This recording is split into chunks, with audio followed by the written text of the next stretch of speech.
before my awakening, before my abusive relationships or situationships, I used to look at life different. I didn't look at life, it, even though I was always somebody, I was always into meditation, I was always into spirituality, I was always also had a keen interest in learning about religion and about otherworldly things, godly things, divine things. I wasn't looking at life in terms of spirituality on a more than 3D level. I wasn't looking at things in terms of like the energy or energetics, or however you may want to call it. But as you awaken and you start seeing how these cretins, how they operate, and how the people who just they just get a charge from, I like saying charge, they get a charge from seeing how people react.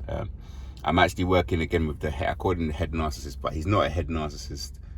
The more I work with him, the more I see how kind of like immature he is. Like today, I think he was chasing someone for something, but I didn't know what it was he was chasing. And he told the person, he left a voicemail, and the person was like, I'm coming to your house first thing in the morning. The person rang him back. And if you showed the smile this man got by getting the control of like getting someone to react to something that he said, he was so happy. That it just kind of says everything about him.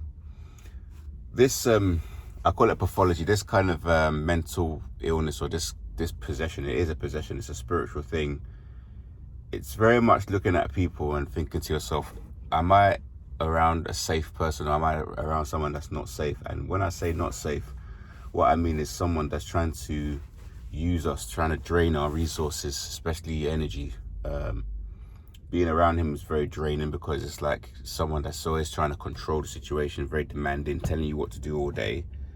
And because he's senior in the company, I kind of have to listen to him for now. But when we're on site, I've got to the stage of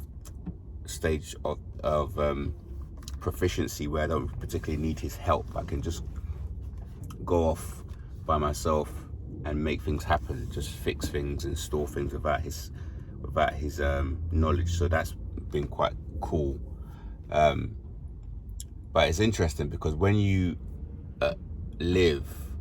go about your business, and you're trying to mind your own business and go about life, you realize that the whole thing is to kill our self-esteem. It's to let us believe that we are nothing special. But while they're making us believe that, at the same time, their main goal is to drain us of all of our energy. Or to make us feel that we're not worthy of something, and they're so important. Even in the shops, when we go into a shop, if I go to buy something and he's still looking, and then a queue forms behind us. Yesterday, what he did, he walked in front of the queue and just came with me to pay, and he paid after me, so jumps the queue. And I just told the person behind me, like, just let him do it. It's like they obviously they don't have any empathy for other people or feelings or anything that someone else might, be waiting, or someone else might be in a hurry. It's all about the ego.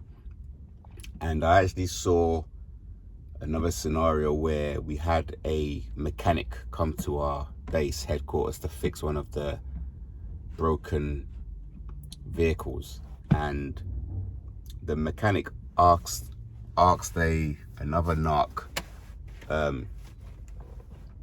what his problem was. It was so interesting the way he did it. I have to learn from how he asked him. He asked him in such a calm way of like, why are you upset with, like, what have I done? And because he put the narc on the spot, this different narc was like, oh no, I'm not upset with you. It's just that I can't believe that you guys haven't dealt with it. You haven't fixed it. It's the second time they've sent someone XYZ.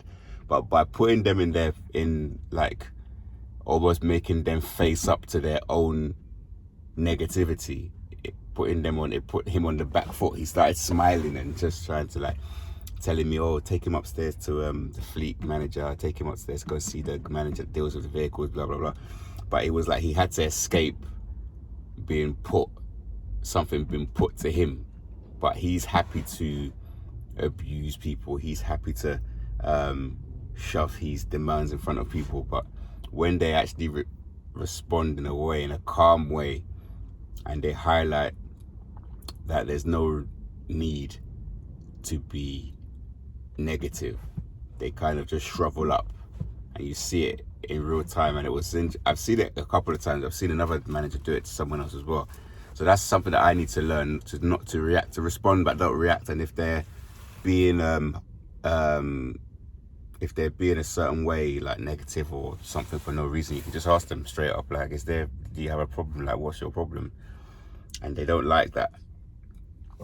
But I found with a lot of narcs, people that like stepping on boundaries, I prefer just to avoid them, because I'm at the stage of my life now where I don't particularly have to always kind of challenge people or ask questions. Although there'll be moments when I slip up, because obviously I'm human, and it's like these people, they're everywhere, and they're always like somehow, I don't know, they're everywhere. So every now and again I will react, or I'll get angry, or I'll say something out loud, or get angry. Even today, someone said something to me, and he didn't say good morning to me, so I just was like, good morning. I said his name first, and then I allowed him to ask me the question, because he just started trying to bark something at me, so I had to correct. So you're always having to teach these people how to teach us, and that's something we have to bear in mind. I wanted to just talk about the phenomenon, or just start a small conversation about these gang stalking us. Like, how do people gang stalk us? So it's like narcissist people who suffer from narcissism, or that suffer from having high narcissistic traits. They are the most down low, dirty, secretive, many skeletons in their closet, and they have like apps on their phones, dating apps, hidden apps. They're on the dark web, yet these people are all up in our business. They want to know every single piece of information. He was asking me today about where I park my van, how much my rent is, how much I get paid, what the bonus was, what's my commission. Just asking all these questions that, like, I think I spoke about this in another video, where it's like the boundary recognition is not there. They just think they could just get away with asking these like really intimate questions, like questions that even my own family that I don't get on with, that I wouldn't even disclose this information to my own family. But they really don't care. And I want everyone to know, if you're watching these videos, that we have angels, we have ancestors, we have divine protection. So even though we're getting gang stalked and people are like teaming up against us, I have it so much in my gym. I have it so much when I go to the park or skate park, or when I go, when I'm just on the street, or even when I'm driving my van. These like mysterious cars following me for miles on end, making every single turn I make. Even if I go round and round back, and if I go round and round back more than once, then they realize that I know, then they speed off. It's interesting. It's like they just won't leave us to our own devices. Yet, if you look at our lives, we kind of live very righteously. Like, we may from time to time do some low vibrational behaviors because we're human, but the majority of the time we sort of live very, very basic, very boring, structured, regimented, disciplined lifestyles. Yet these people are just like around every corner, like just spying, bugging our phones,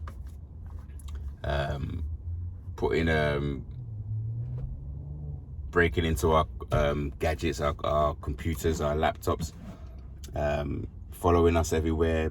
If we go outside of our house, the moment we go out, they open their door and they come outside. Sometimes they vandalize our houses. They spit on our doors. They do all these like strange stuff, leave like weird things outside our house so that we see it. They draw on our cars, break small things off our vans, things like this. But I want you to know that if you're going through this kind of like spiritual attacks, because some of this stuff is done behind the scenes via emails, vicious rumors, vicious smear campaigns, or weird looks. Like today, there was a girl in the gym who, when she was working out next to me, and as soon as I came, she had to move. She moved down from me. But when I'm somewhere else in the gym, I I always kind of spot her looking to check what I'm doing. But yeah, they're really obsessed with us. They really want us to feel a certain way. I've had people who, they would walk into the gym and they would see me and they would either turn around and go to another area, or they will like double take. Yeah, they would double take. Like if I'm in a studio, they would double take and go into another studio to make sure they're not next to where I am. And it's something that happens often as a chosen one. The aura, the energy that we carry, we change the whole room. Like if we're in a room and we turn up, we kind of like change the whole vibration of the place, and it makes people kind of intrigued by what we carry. They're intrigued and they can't explain it, but at the same time they're intimidated by the energy or something. It's like we hold up a mirror to their mediocrity, and sometimes they want to compete with us, or they want to attack us, or they want to run away from us. So it's some sort of trauma response from them.